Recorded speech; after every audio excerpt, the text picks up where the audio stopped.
না দেখুন, এটা বিজেপি চিরন্তন পদ্ধতি। বিজেপি সাংগঠনিক দল নির্দিষ্ট সময় অর্থাৎ 6 বছর পর পর আমাদের সাংগঠনিক নির্বাচন হয়। তো সাংগঠনিক নির্বাচনে কোনো একজন সভাপতি নতুন নির্বাচিত হয় এবং আমি বরাবরই বলে এসেছি এটা রিলে রেস।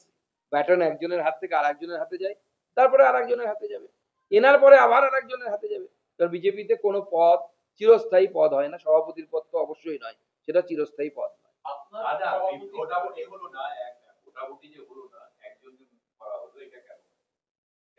না না, একজনই নমিনেশন ফাইল করেছে এখনো পর্যন্ত। তো স্বাভাবিকভাবে একাধিক ফাইল করলে তো ভোটাভুটি হতো, কেউ ফাইল করেননি, ওনাকেই সবার মনে হয়েছে হ্যাঁ ইনি আমাদের মধ্যে যোগ্যতম ব্যক্তি, সেজন্য ওনাকে দায়িত্ব দেওয়া হয়েছে। না, ঘোষণা কালকে হবে। ঘোষণা করার দায়িত্ব হচ্ছে কেন্দ্রীয় পার্টির তরফ থেকে রবিশঙ্কর প্রসাদ মহাশয়কে, প্রাক্তন মন্ত্রী এবং বর্তমানে সাংসদ, তাকে দায়িত্ব দেওয়া হয়েছে। তিনি এসে সমস্ত পদ্ধতি খতিয়ে দেখে তারপরে তিনি ঘোষণা করবেন।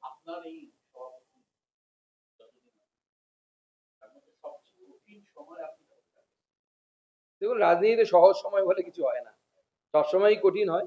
এবং যেহেতু আমার সময়ে লোকসভা নির্বাচন হয়েছে লাস্ট, সেটা অবশ্যই কঠিন সময় ছিল লোকসভা নির্বাচনে। কারণ 21-এ আমাদের যে পোস্টপোল ভায়োলেন্সের ধাক্কাটা পেয়েছিলাম, যার কথা এতদিন পর চার্জশিটে উঠে আসছে, সেই ধাক্কা সামলে নিয়ে সেখান থেকে পার্টিকে টেনে আনা বা বের করে আনা একটা বড় চ্যালেঞ্জ ছিল, যে বিজেপি কোথায় গিয়ে থামবে। কেউ বলছিল 5টা সিট পাবে, কেউ বলছিল 6টা সিট পাবে। আমাদের দলের মধ্যে অনেকের মধ্যে কনফিউশন ছিল যে আমরা কতগুলো সিট পাবো শেষ পর্যন্ত। তো তারপরে পার্টি একটা জায়গায় দাঁড়িয়েছে। পার্টির একটা 38% মতো ভোট এখন আমরা ধরে রাখতে পেরেছি, 2,30,00,000-এর কাছাকাছি। আমার বিশ্বাস আগামী দিনে এখান থেকে আমরা জয়ের জায়গায় যাব এবং এখানে সরকার গঠন করব।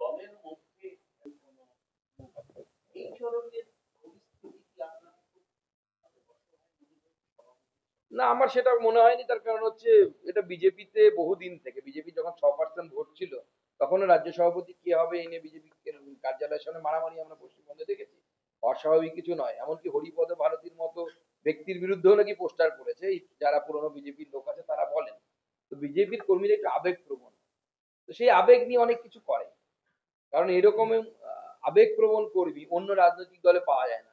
তৃণমূল একটি সভা থেকে বিরিয়ানি দেওয়া বন্ধ করে দিক, দেখবেন লোক হবে না। বিজেপিতে খেতে পায় না, অনেক সময় বাসের ভাড়াটাও পায় না, তাও তারা চলে আসে। এটা হচ্ছে বিজেপির ইমোশন আছে, ইমোশনের জন্য অনেক সময় এরকম করে ফেলে। এটাকে আমি কোনো সময় সেইভাবে গুরুত্ব দিইনি, কারণ আমার দলেরই কর্মী তারা।